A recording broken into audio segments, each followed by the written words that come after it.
మీరు చూస్తున్నది హన్మకొండ జిల్లా ఆసంపర్తి మండలం గ్రామం మడిపల్లి గ్రామంలో మనం ఇప్పుడు కనకదుర్గమ్మ టెంపుల్ చూస్తున్నారు. మనం ఇప్పుడు మెయిన్ టెంపుల్కి అమ్మవారి దగ్గరికి వెళ్దాం దర్శనానికి. మీరు చూస్తున్నారు కదా, కనకదుర్గ అమ్మవారు ఆ ఊరి చివరన ఉంటూ అందరినీ కాపాడుకుంటూ ఉంటుంది. ప్రతి పండుగలప్పుడు కూడా అమ్మవారి దర్శనానికి ఊరు గ్రామ ప్రజలందరూ కూడా వచ్చి పూజలు చేసుకోవడం జరుగుతుంది. జై కనకదుర్గమ్మ తల్లి, జై జై కనకదుర్గమ్మ తల్లి.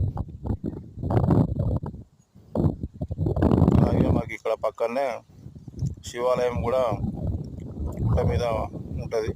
రామప్ప శివాలయం కూడా ఒకసారి దర్శించుకోండి.